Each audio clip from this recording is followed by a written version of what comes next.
pour être certain que mes gestes ne vont pas accrocher rien puis briser rien. Donc, c'est une joie d'être ensemble ce matin. Un peu moins nombreux. Je ne sais pas si c'est la neige qui a ralenti certains de venir. Hein? On a eu, on pourrait dire, notre première belle bordée cette fin de semaine. Puis, on rend grâce à Dieu pour la nature qu'on voit autour de nous. Ce matin, j'aimerais particulièrement vous inviter à être avec nous dimanche prochain avec une célébration de Noël spéciale avec des chants de Noël. Notre frère Michel va nous conduire dans l'adoration avec plusieurs chants de Noël et puis on va entendre aussi le message de la parole. Puis, étant donné que c'est Noël, je sais que la plupart d'entre vous vont peut-être célébrer pendant le réveillon. Donc, on fait la célébration un petit peu plus tard qu'à l'habitude, à 11 heures, et puis pour un petit peu écourter, puis avoir du bon temps. Donc, on vous encourage à venir la semaine prochaine célébrer Noël en famille avec nous. Je vais prendre le temps aussi de communiquer un message de la part de notre sœur Sylvie. Sylvie est là en arrière ce matin. Cette semaine, plusieurs sont allés aider Sylvie en déménageant ses effets personnels. Donc, elle veut remercier tous ceux qui ont aidé à ce déménagement-là. Puis, on rend grâce à Dieu pour votre aide et puis d'avoir supporté notre sœur à travers ce changement-là. Donc, merci à ceux qui ont participé. Ce matin, on va prendre une petite pause de notre série dans l'Épître aux Éphésiens pour prendre un temps pour considérer les événements qui ont entouré Noël, la naissance de Jésus. J'aimerais vous inviter à ouvrir vos Bibles avec moi ce matin dans Matthieu au chapitre 1. Matthieu chapitre 1. Et ce matin, nous allons lire ensemble les versets 18 à 25. Dans Matthieu au chapitre 1, les versets 18 à 25. La parole de Dieu dit ceci. « Voici de quelle manière arriva la naissance de Jésus-Christ. Marie, sa mère, ayant été fiancée à Joseph, se trouva enceinte par la vertu du Saint-Esprit, avant qu'ils aient habité ensemble. Joseph, son époux, qui était un homme de bien et qui ne voulait pas la diffamer, se proposa de rompre secrètement avec elle. Comme il y pensait, voici un ange du Seigneur lui apparut en songe et dit, « Joseph, fils de David, ne crains pas de prendre avec toi Marie, ta femme, car l'enfant qu'elle a conçu vient du Saint-Esprit. Elle enfantera un fils, et tu lui donneras le nom de Jésus. C'est lui qui sauvera son peuple de ses péchés. » Tout cela arriva afin que s'accomplisse ce que le Seigneur avait annoncé par le prophète. « Voici, la Vierge sera enceinte, elle enfantera un fils, et on lui donnera le nom d'Emmanuel, ce qui signifie Dieu avec nous. » Joseph, s'étant réveillé, fit ce que l'ange du Seigneur lui avait ordonné, et il prit sa femme avec lui. Mais il ne la connut point jusqu'à ce qu'elle ait enfanté un fils, auquel il donna le nom de Jésus. On va se courber ensemble dans un mot de prière.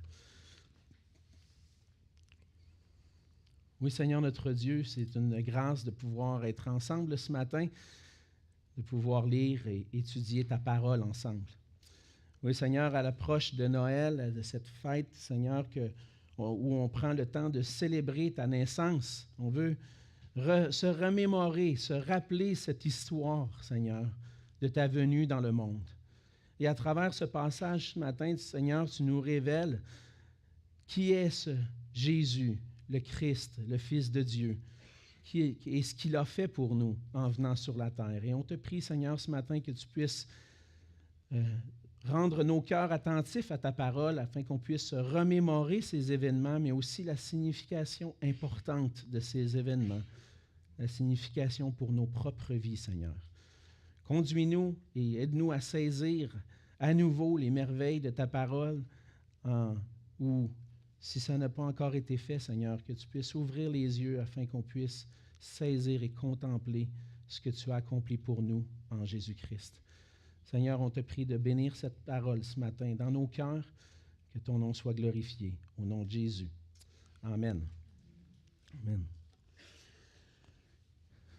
À l'approche du temps des fêtes, de plus en plus, j'entends cette expression-là revenir dans notre culture, dans notre société, que ce soit dans la publicité, à la télévision, l'expression de la magie de Noël. Je ne sais pas si vous avez remarqué, mais on dirait que ça commence à prendre de plus en plus d'espace et on parle de cette magie de Noël. Et puis, dans mon esprit, c'est qu'est-ce que c'est exactement cette magie de Noël? Qu'est-ce qu'on entend par là? Et puis, en faisant quelques recherches cette semaine, je suis arrivé à une réponse. Mais si je vous demandais ce matin, c'est quoi pour vous la magie de Noël? Je pense que si on prenait les réponses, on irait un peu dans tous les sens. On essaierait d'expliquer un peu ce que c'est. Mais en faisant quelques recherches, j'ai trouvé ceci, une définition de ce que la magie de Noël. La magie de Noël, c'est vouloir faire plaisir aux autres, aux enfants, aux grands et à ceux qui n'ont pas de famille ou pas d'argent. Certaines personnes donnent des sous aux personnes pauvres. Donc, ce qu'on entend par la magie de Noël, c'est un peu cette gentillesse qui va se manifester particulièrement dans le temps de Noël envers les gens plus démunis, envers les gens qui sont seuls, sans famille. Particulièrement à Noël, c'est comme si on ouvre un peu plus notre cœur pour contribuer, aider et montrer un peu de compassion, d'amour envers les plus démunis. Le temps des fêtes, c'est pour plusieurs un moment de réjouissance, mais pour d'autres, un peu moins, justement à cause de la solitude. Et c'est un temps qu'on prend pour particulièrement manifester l'amour. Et pour ces raisons, plusieurs vont apprécier Noël. C'est festif, les gens sont heureux, ils manifestent de la joie, les cœurs sont ouverts. Mais s'attarder simplement au fait qu'une certaine magie, on va le dire entre guillemets, se manifeste par le fait que des gens manifestent l'amour, peut nous faire passer à côté du véritable sens de Noël. Aujourd'hui, certains ne vont pas du tout célébrer Noël, comme si Noël n'avait aucune signification pour eux. Certains autres vont chercher à goûter justement à cette magie, puis essayer d'à travers, en étant généreux, en donnant des cadeaux, goûter à ce moment particulier. Mais dans son histoire, l'Église a profité de cette fête pour souligner l'essence de Jésus-Christ. Noël nous ramène à la naissance de Jésus qui est venu dans le monde. Et tout cela m'amène à vous poser cette question. Cette année, qu'allez-vous célébrer à Noël? Ce matin, j'aimerais qu'on puisse prendre ensemble le temps de replonger dans le récit de la naissance de Jésus. Puis le but de ça, c'est de revenir ensemble au véritable sens de Noël. Prendre le temps de s'attarder quelques instants sur Noël, la naissance de Jésus, peut servir à nous rappeler et peut-être saisir davantage qu'à Noël, nous célébrons le plus précieux des cadeaux, Jésus-Christ, Emmanuel, notre Sauveur.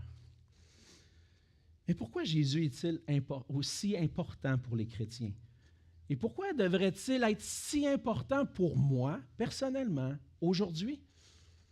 On voit dans le passage ce matin 3 raisons qui nous montrent que Jésus est une personne importante.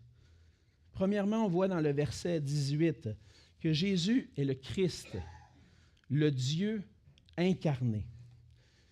Au verset 18, on lit « Voici de quelle manière arriva la naissance de Jésus-Christ. » Matthieu ouvre son évangile avec une généalogie pour démontrer que Jésus est particulièrement un descendant d'Abraham, un descendant des patriarches, un descendant du roi David, et puis qui est en réalité un prétendant au trône d'Israël. Lorsque Matthieu ouvre le récit de la naissance, il spécifie 2 choses à propos de l'enfant qui va naître. Premièrement, son nom qu'on va lui donner, Jésus, et il va dire aussi Christ, Jésus-Christ. Jésus est le Christ, le Messie, si on prend la version hébreu, ou encore le roi, le Seigneur. C'est lui qui vient. voici comment est arrivée la naissance de Jésus le roi, la naissance de Jésus le Seigneur. Et à travers ce récit-là, Matthieu veut qu'on porte attention à cette personne, ce Jésus qui est né. Ce n'est pas n'importe qui. On voit tout de suite dans le verset 18 des paroles narratives qui disent que Marie, sa mère, était fiancée à Joseph. Et puis, elle se trouva enceinte par la vertu du Saint-Esprit ou par la puissance du Saint-Esprit. Étant fiancée, évidemment, c'est le couple de cette époque-là. Les fiançailles étaient un petit peu différentes de nos jours. Hein? À cette époque, les fiançailles fonctionnaient d'une certaine façon. Selon la coutume, les parents du jeune homme choisissaient une jeune fille et une jeune femme pour qu'elle allait être l'épouse de leur fils. Puis une fois que les parents avaient choisi cette jeune fille-là, qu'il y avait une entente avec les parents de la jeune fille, les fiançailles étaient contractées, agréées par un engagement officiel, un arrangement officiel, puis même une entente prénuptiale qui était devant témoins, qui les unissait ensemble. Mais avant que le mariage soit officialisé, on pouvait attendre jusqu'à 1 an avant d'officialiser. Mais cette jeune fille-là était quand même promise à cet homme, et puis c'était en quelque sorte des époux. On ne pouvait pas briser les fiançailles facilement. C'était vraiment, comme on le voit dans le passage, rompre les fiançailles, c'était considéré comme étant un divorce à cette époque-là. Dans le fond, les fiançailles, c'était une alliance légale qui ne pouvait pas être brisée sans un processus formel. Mais avant le mariage, entre le moment des fiançailles, de l'union, jusqu'à la consommation pleine du mariage, les époux n'habitaient pas ensemble et devaient s'abstenir de relations sexuelles jusqu'après la cérémonie du mariage officiel. Donc, lorsque Matthieu raconte que Marie va tomber enceinte, il spécifie une chose importante. Elle n'était pas tombée enceinte d'une manière naturelle, mais par la puissance du Saint-Esprit. Le fait que Marie soit fiancée et qu'elle se trouve enceinte, ce n'était pas nécessairement bien vu si on ne spécifie pas que ça vient de Dieu, cet enfant.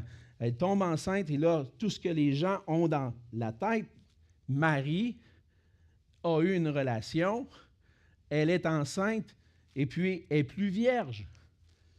Cependant, ça ne fait aucun doute, par exemple, que selon ce que Matthieu dit, Marie n'avait pas eu cette relation pour avoir un enfant, mais que l'enfant venait de la puissance de l'Esprit de Dieu.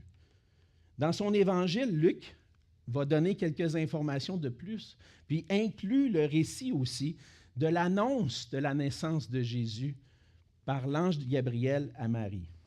Dans Luc 1, au verset 30 à 35, dans les versets 30 à 35, on lit ceci. L'ange lui dit, « Ne crains point, Marie, car tu as trouvé grâce devant Dieu.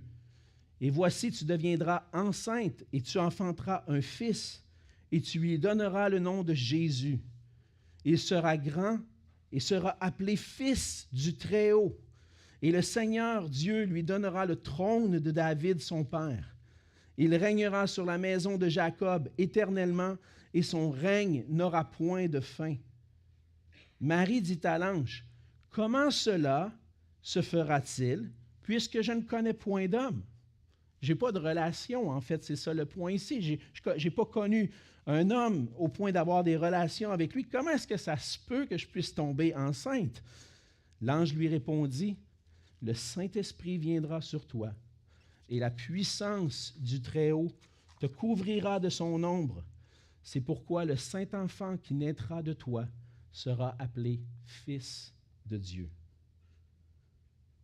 On voit ici dans les évangiles le premier miracle qui a été accompli pour qu'on puisse connaître, nous, le plus beau des cadeaux. Et ce miracle-là, c'est le miracle de Noël, la conception virginale de Jésus. Dans le miracle de l'incarnation, le Fils de Dieu s'est fait homme. Puis il y a un miracle dans le fait que Marie tombe enceinte, parce que c'est l'intervention de Dieu qui fait en sorte qu'elle tombe enceinte. On voit ici bien plus que la magie de Noël. On voit l'intervention de Dieu dans l'histoire de l'humanité. Le Saint-Esprit de Dieu opère ce qu'aucun homme pourrait accomplir, faire qu'une vierge devienne enceinte. Ça prenait l'intervention de Dieu. Et la conception virginale de Jésus est un des premiers miracles que le christianisme a affirmé et qui aujourd'hui continue d'affirmer, mais qui est remis en doute, même par des gens qui se disent chrétiens aujourd'hui.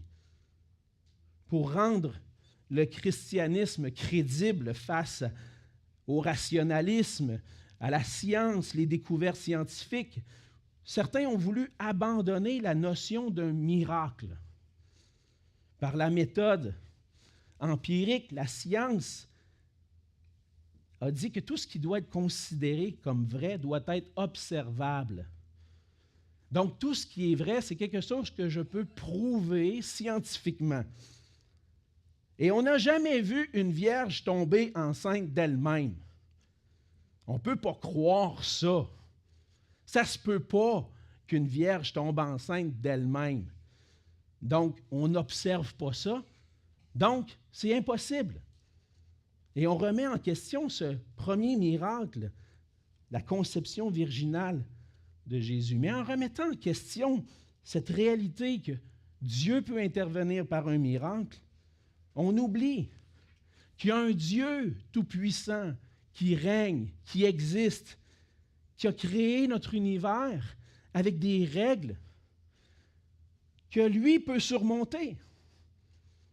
Ça ne fait pas de sens à nos yeux si, dans la règle générale, les lois de la science, une femme tombe enceinte sans avoir connu un homme, c'est impossible. Mais à celui qui a créé toute chose, c'est possible. Pour un peu illustrer cette idée-là, je vous propose une illustration. On voit souvent sur l'autoroute, des fois on va suivre un camion. On a des camionneurs ici, puis je pense qu'ils connaissent, ils vont savoir de quoi je parle. On voit des fois derrière le camion que le camion ne va pas excéder 90 km/h. Pourquoi? On l'a imposé un régulateur de vitesse qui fait en sorte que le camion ne peut pas rouler plus vite que ça. 90. Bon, des fois, c'est ce qu'ils nous disent, on ne sait pas en réalité, peut-être qu'ils dépassent un petit peu, mais on lui donne peut-être un petit peu de jeu, mais quand même, on dit qu'il est limité, puis ça existe, des limiteurs de vitesse. Est-ce que ça veut dire que le camion n'a pas la capacité de rouler plus vite? Est-ce que ça veut dire que cette limitation-là ne peut pas être changée? Évidemment, le camion de lui-même ne peut pas décider d'aller plus vite. Mais ceux qui ont conçu ce limiteur de vitesse-là peuvent en décider autrement. Ils peuvent décider de dire non, ce ne sera plus 90, on va le mettre à 105 maintenant. Il va pouvoir rouler à 105. Le camion n'aurait pas pu le faire, mais ceux qui l'ont conçu, ce limiteur de vitesse-là, peuvent le faire. C'est un peu ça, un miracle. C'est que le Dieu qui a créé toutes choses, qui a mis un ordre dans la nature, des lois, qui font en sorte que, oui, c'est impossible qu'une femme puisse tomber enceinte sans avoir connu un homme. Maintenant, Dieu intervient. Celui qui a créé les choses intervient et peut changer par un miracle cette limite-là. Celui qui a créé toutes choses, qui est tout-puissant, peut intervenir. Il n'y a pas de limite à ce que Dieu peut accomplir. Et la conception virginale de Jésus, c'est un miracle puis que Dieu seul pouvait accomplir. Et par ce miracle, le Fils de Dieu a pris une forme humaine et s'est incarné. Le Fils de Dieu, celui qui existait depuis toute éternité, est venu, c'est ce que je disais qu'il allait arriver, est venu pour prendre une forme humaine, s'est incarné, est venu dans le monde. C'est un miracle. Pour nous sauver, le vrai Dieu est devenu vrai homme. Dans son évangile, l'apôtre Jean parle clairement de cette incarnation. Dans Jean 1, ou dans l'ouverture de l'évangile, Les versets 1 à 3, on lit ceci. « Au commencement était la parole, et la parole était avec Dieu, et la parole était Dieu. Elle était au commencement avec Dieu. Toutes choses ont été faites par elle, et rien de ce qui a été fait n'a été fait sans elle. Au commencement était la parole qui était avec Dieu. La parole a créé toutes choses. Elle était là de toute éternité. Et plus loin, dans le passage, au verset 14, Jean va dire, « Et la parole a été faite chair. Elle a habité parmi nous. Pleine de grâce et de vérité, nous avons contemplé sa gloire. Une gloire comme la gloire du Fils unique venu du Père. » La parole qui était là au commencement, qui était avec Dieu, qui était elle-même Dieu, s'est faite chair et a habité parmi nous. Le Fils unique de Dieu, Dieu le Fils, a manifesté sa gloire en venant dans le monde. Souvent, lorsqu'on parle du Fils de Dieu le Fils, des gens vont se questionner, dire, est-ce que Dieu peut réellement avoir un fils? Est-ce que Dieu peut, lui, avoir connu une femme, puis avoir eu un fils, engendrer un fils? Ça ne se peut pas, cette affaire-là. Je suis d'accord avec vous, ça ne se peut pas, cette affaire-là. Si on remet en question le fait que, si on se dit Dieu a connu une femme, il y a eu un enfant, ça ne marche pas avec ce qu'on voit dans les Écritures. Le fait que le Fils de Dieu s'appelle Fils, c'est en raison de sa fonction, en raison de sa relation avec le Père. On sait que dans la Trinité, il y a le Père, le Fils et le Saint-Esprit. C'est ce que les Écritures nous révèlent. Le Fils n'a pas été conçu d'une quelconque manière, parce qu'il a toujours existé. Dieu lui-même existe en 3 personnes. Et on l'appelle Fils parce qu'il va recevoir un héritage. Il va recevoir du Père le pouvoir de dominer toutes choses. On voit ce thème-là dans tout l'Ancien Testament, que le Fils reçoit de son Père, le roi, la possibilité de régner. Et dans sa relation avec le Père, Jésus reçoit la domination sur toutes choses. C'est des choses qu'on peut difficilement saisir, mais qu'on voit dans les Écritures, que la parole qui était là au commencement, qui a créé toutes choses, un jour va se manifester comme le Fils de Dieu qui reçoit la domination. Mais pour cela, il fallait que le Fils de Dieu, Dieu le Fils, s'incarne, vienne prendre une forme humaine pour manifester la gloire de Dieu. On voit que Jésus, dans les Écritures, que Jésus était à la fois Dieu et homme. Une seule personne avec 2 natures. Il était pleinement Dieu, possédant tous les attributs de la divinité, tout-puissant, éternel, omniscient, connaissait tout, mais qu'il a renoncé à sa gloire pour prendre sur lui une forme humaine. Jésus, le Fils de Dieu, n'a pas perdu rien en venant sur la terre. Il a simplement renoncé à la gloire qu'il avait pour ajouter à sa personne une nature humaine. Et l'incarnation, le fait que le Fils est devenu chair, c'est ce que veut dire incarnation, c'est qu'il a pris une chair. C'était nécessaire pour venir racheter une humanité déchue. En raison du premier homme, Adam, l'humanité, toute cette descendance qui est sortie d'Adam est marquée par le péché, par un désir de faire ce qui est contraire à ce que Dieu demande. Ça prenait un nouvel homme pour former une nouvelle humanité, un nouvel Adam. Et Jésus est ce nouvel Adam qui vient pour créer une nouvelle humanité.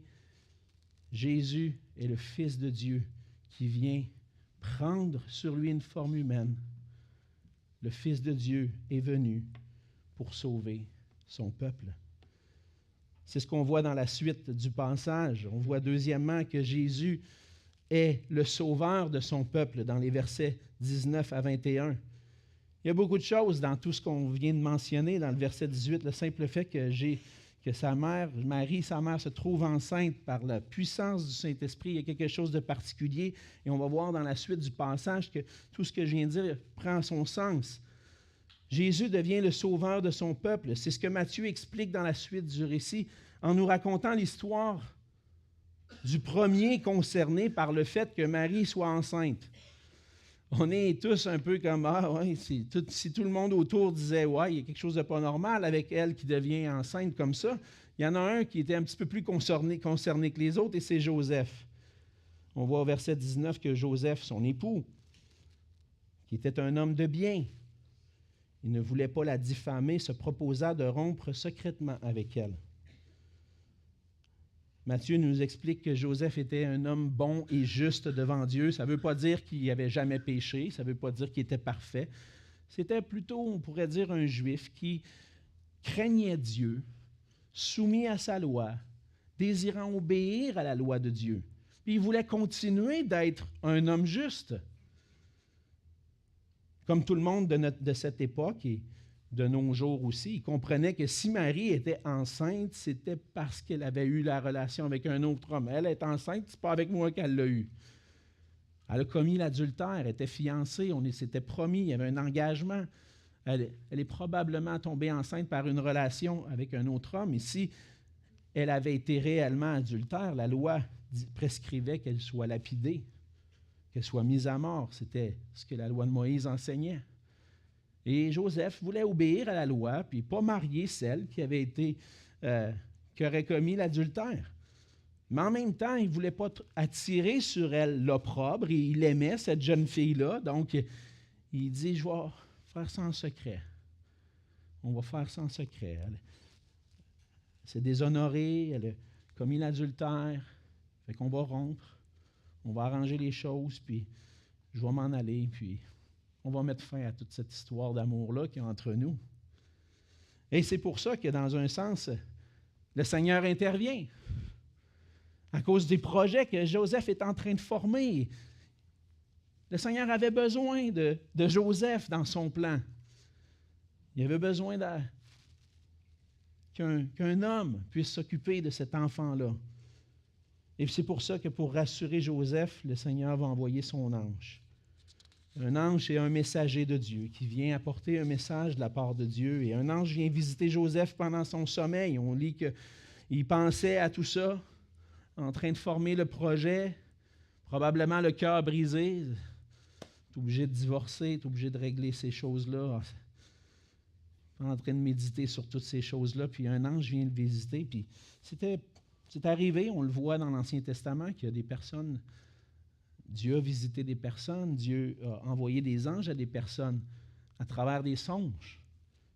On connaît l'histoire dans l'Ancien Testament de Pharaon, de Nebuchadnezzar, des rois qui ont eu des songes, et puis que Dieu parlait de son plan à travers ces songes-là.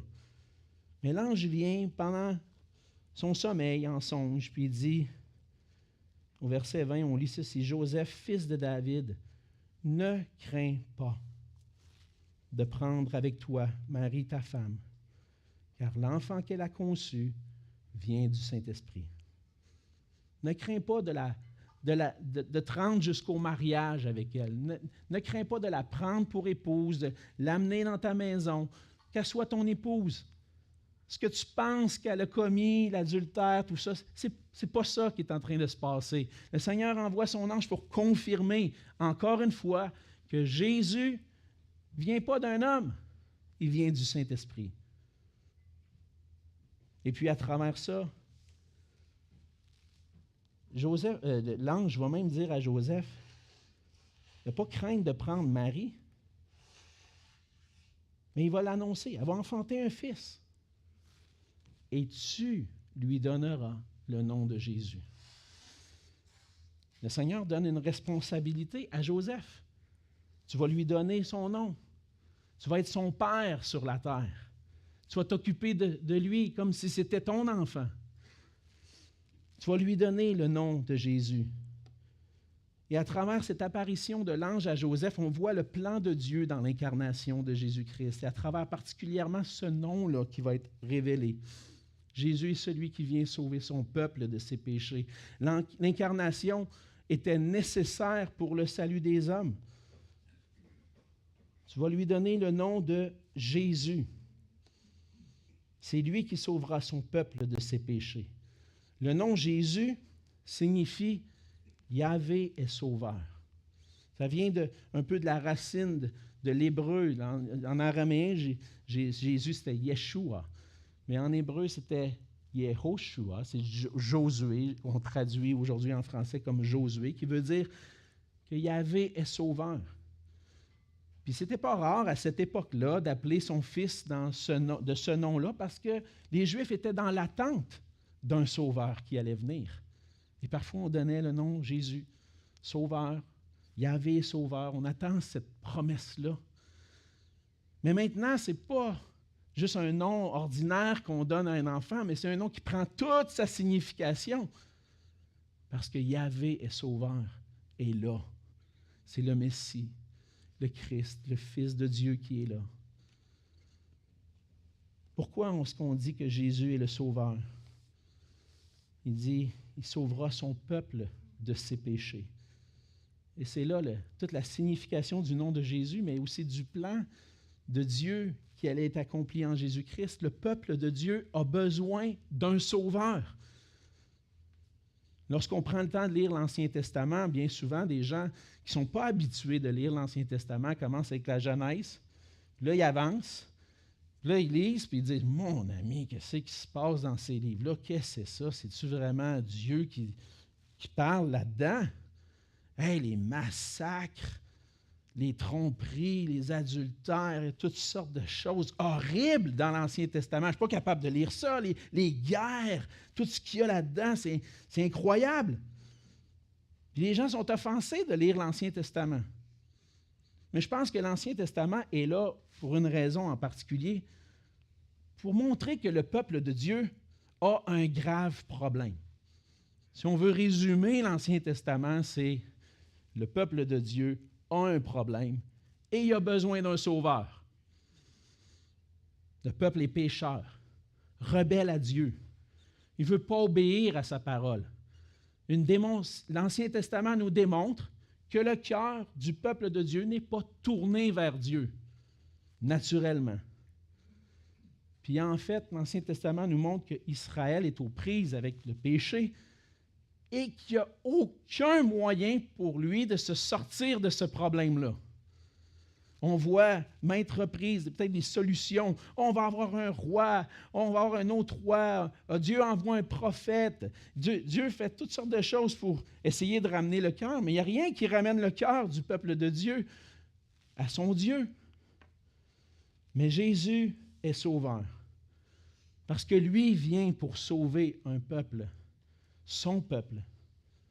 Mais non seulement un peuple parmi les Juifs, mais parmi toutes les nations. Jésus est sauveur. L'Ancien Testament nous montre le cœur rebelle du peuple d'Israël, qui est juste en fait une image de notre propre cœur. On est tous des pécheurs. Et parmi toute l'humanité, il n'y a aucun homme qui peut être trouvé parfait, avec un cœur qui désire obéir à Dieu naturellement, sinon que Jésus-Christ, qui est venu dans le monde. Et Jésus vient dans le monde pour sauver son peuple de ses péchés. Il vient sauver son peuple qui est rebelle à Dieu, qui est séparé de Dieu en quelque sorte à cause de son péché. Il vient pour sauver les hommes qui sont séparés de Dieu, qui ne peuvent pas entrer dans la présence de Dieu à toutes les offenses, à cause de toutes les offenses qu'ils ont faites à Dieu, à cause de leur rébellion envers Dieu. Et Jésus vient dans le monde et vient vivre une vie parfaite pour recevoir sur lui le châtiment que nous méritions. Dans Matthieu 20, 28, on lit ceci. C'est ainsi que le Fils de l'homme est venu non pour être servi, mais pour servir et donner sa vie comme la rançon de beaucoup. En devenant homme, Et en allant jusqu'à la croix, Jésus a porté sur lui nos péchés. C'est de cette façon-là qu'il va venir pour sauver son peuple de ses péchés. En recevant cette condamnation sur lui, à notre place, à la croix, Jésus vient pour punir, pour être puni à notre place, pour recevoir la condamnation que nous méritions, pour que nous puissions être trouvés justes devant Dieu, sans péché. Que la relation entre Dieu et les hommes puisse être rétablie. Jésus, Yahvé est sauveur, vient accomplir tout ce qui est nécessaire pour sauver les hommes.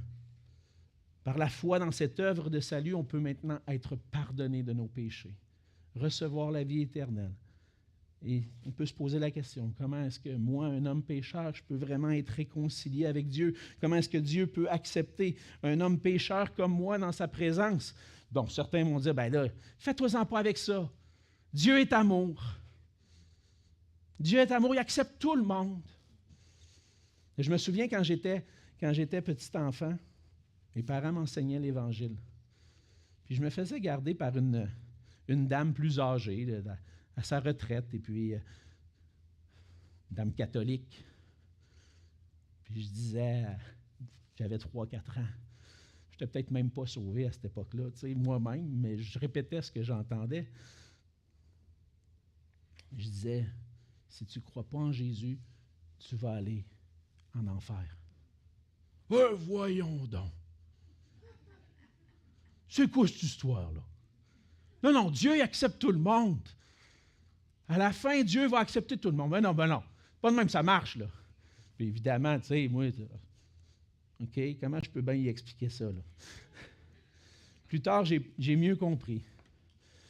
J'ai mieux compris que le péché nous sépare de Dieu, puis il n'y a pas possibilité d'entrer dans la présence de Dieu.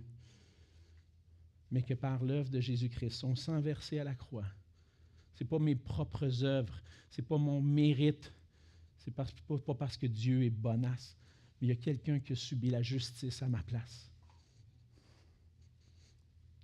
qui a reçu sur lui ma condamnation pour que je puisse avoir le pardon de mes péchés, avoir la vie éternelle. Et c'est par la foi, en faisant confiance à Jésus-Christ, qu'on a ce pardon-là. Et c'est ça que Jésus est venu accomplir en venant sur la terre. Par son incarnation, le miracle de Noël. Jésus est venu aussi accomplir le miracle de la Pâque. Il est mort et ressuscité pour que nous puissions être sauvés. C'est la deuxième chose qu'on voit. Premièrement, on a vu que Jésus est le Fils de Dieu incarné. On a vu deuxièmement que Jésus est le sauveur de son peuple. Et finalement, on voit dans le reste du passage que Jésus vient pour être Emmanuel, Dieu avec nous. La naissance de Jésus, c'est l'accomplissement d'une prophétie. Matthieu prend le temps de le souligner. Parce que peut-être des gens peuvent se poser la question, est-ce que Jésus est vraiment le Messie qu'on attendait? On sait qu'encore aujourd'hui, les Juifs attendent le Messie. Est-ce que Jésus, c'est vraiment ce Messie, ce Sauveur, ce Christ qu'on attendait? Mais Matthieu va dire, oui, c'est lui qu'on attendait. Regardez ce qui s'est accompli à travers la naissance de Jésus. Une promesse qui a été accomplie, une promesse annoncée longtemps d'avance. Et Matthieu va citer ici le prophète Ésaïe, qui a eu un ministère en Israël 700 ans d'avance, 700 ans avant la venue de Jésus, 700 ans avant Jésus-Christ. Et il va dire, « Voici, la Vierge sera enceinte, elle enfantera un fils, et on lui donnera le nom d'Emmanuel, ce qui signifie Dieu avec nous. » Matthieu souligne que la prophétie ne concernait pas seulement l'époque du roi Akaz, parce que Ésaïe écrit à l'époque du roi Akaz. Puis alors que le roi Akaz subit les menaces de la Syrie, puis qui commence à dire là, qu'est-ce qui va se passer avec nous, qu'est-ce qui va arriver. Il se pose des questions, il est inquiet, il y a des craintes dans son cœur. Le Seigneur envoie Ésaïe pour lui dire « Ne crains pas ». Ces deux petits bouts de tison fumant. Et puis, à travers une annonce, une jeune fille qui va tomber enceinte, il y a des choses qui se sont réalisées à cette époque-là, mais il y a quelque chose d'encore plus grand qui était annoncé. Et la parole de Dieu, dans l'Évangile de Matthieu, nous montre qu'en fait, Matthieu est en train d'expliquer que cette prophétie-là nous rappelle, nous montre que l'Éternel va venir racheter et délivrer son peuple. Dans tout le livre d'Ésaïe, on voit des images qui nous sont montrées, des paroles qui nous sont annoncées d'avance, qui nous laissent voir ce qui va arriver. Et dans tout le livre d'Ésaïe, le Seigneur répète une chose. Le Seigneur promet de venir pour racheter et délivrer son peuple. On lit ça, entre autres aussi. J'aurais pu citer plein de passages dans Ésaïe, mais un en particulier, dans Ésaïe 43, versets 1, 3 et 4. « Ainsi parle maintenant l'Éternel qui t'a créé, ô Jacob, celui qui t'a formé, ô Israël. Ne crains rien, car je te rachète. Je t'appelle par ton nom, tu es à moi. Car je suis l'Éternel, ton Dieu, le Saint d'Israël, ton Sauveur. Parce que tu as du prix à mes yeux, parce que tu es honoré, que je t'aime. » Et le Seigneur manifeste son amour envers son peuple en disant, je vais venir, je vais te racheter, je vais être ton Sauveur. C'est moi ton Sauveur. Et en citant Ésaïe, Matthieu montre que dans cet enfant qui vient de naître, une promesse qui est accomplie. Une vierge est devenue enceinte, elle a enfanté un fils et on lui a donné le nom d'Emmanuel, qui signifie Dieu avec nous. Par l'incarnation du Fils de Dieu, né d'une vierge, le Seigneur vient lui-même pour délivrer son peuple. Et la présence de Dieu par le salut en Jésus-Christ, c'est le cadeau de Noël que Dieu nous offre. Par le miracle de l'incarnation, Dieu vient vers nous pour être avec nous. Dieu avec nous. Il vient comme le sauveur d'Israël, il vient comme le sauveur du monde. Et ça, c'est l'accomplissement d'une prophétie qui était dit longtemps d'avance, mais qu'on voit aussi dans tout l'Ancien Testament, à toutes les fois que le peuple d'Israël arrive à des étapes difficiles dans son histoire, le Seigneur répète une chose. Je suis Yahvé, je suis. Je serai avec vous. Alors, tu te demandes comment tu vas rentrer dans la terre promise? Je serai avec vous. Tu te demandes comment surmonter tel obstacle? Je serai avec vous. Puis dans la naissance de Jésus, Dieu manifeste encore sa promesse. Je serai avec vous. Et Jésus manifeste le désir de Dieu d'être avec son peuple, d'être en relation avec son peuple. Je serai avec vous, pas seulement pour que je suis avec vous, vous avez ma présence, puis vous pouvez compter sur moi si jamais vous avez besoin. Viendrais-tu m'aider finalement? Non, je serai avec vous parce que je veux une relation intime avec vous. Je veux que vous me fassiez confiance à chaque pas que vous allez faire, à chaque moment que vous allez avancer dans votre vie. Je veux être avec vous à ces moments-là. Je veux que vous puissiez compter sur moi, trouver en moi un refuge. Je veux qu'à chaque instant, être avec vous. Puis Jésus a répété ces paroles-là à la fin de l'Évangile de Matthieu. Il va dire, « Je serai avec vous tous les jours jusqu'à la fin du monde. » Le Seigneur promet d'être avec son peuple. Et en Jésus, Dieu, Emmanuel, Dieu avec nous, Dieu est avec nous pour toujours. Et c'est pour cela qu'à Noël, on célèbre le fait que Dieu est venu vers nous, le fait que Dieu a voulu nous sauver effacer nos péchés, rétablir une relation de paix entre nous et lui, pour qu'on puisse jouir de cette relation intime. Et à Noël, on célèbre le plus précieux des cadeaux, Jésus-Christ, qui transforme notre vie. C'est Jésus qui vient pour donner la paix avec Dieu, pour rétablir notre relation avec Dieu, mais encore plus, pour rétablir la paix entre nous, pour qu'on puisse avoir un cœur non seulement ouvert à Dieu, mais suivre le commandement de Dieu d'aimer son prochain comme soi-même, d'aimer mes frères et sœurs, d'aimer les gens autour de moi. Ça prend un sauveur qui vient sauver son peuple, qui vient sauver nos propres cœurs de nos péchés, parce que notre propre cœur est centré sur nous. Et il vient sauver de nos péchés, rétablir cette relation, mais pas seulement pour comme effacer puis dire c'est beau, tu as ton billet, tu peux venir. Non, il vient nous sauver de nos péchés de chaque jour, qui fait en sorte qu'on est centré sur nous-mêmes pour qu'on puisse l'aimer lui, puis aimer les autres autour de nous, qu'on puisse changer le focus de mon nombril vers les autres. C'est ce que Jésus vient faire en venant nous sauver, nous délivrer, nous transformer par son Esprit Saint que le Seigneur nous accorde. Jésus nous transforme pour qu'on puisse l'aimer par-dessus tout, puis aimer notre prochain comme nous-mêmes. Et parce que j'ai reçu le plus beau des cadeaux, Jésus-Christ, la présence de Dieu dans ma vie, je peux maintenant communiquer plus que la magie de Noël, mais l'amour de Dieu tous les jours de ma vie aux gens autour de nous. C'est ce qu'on veut célébrer à Noël.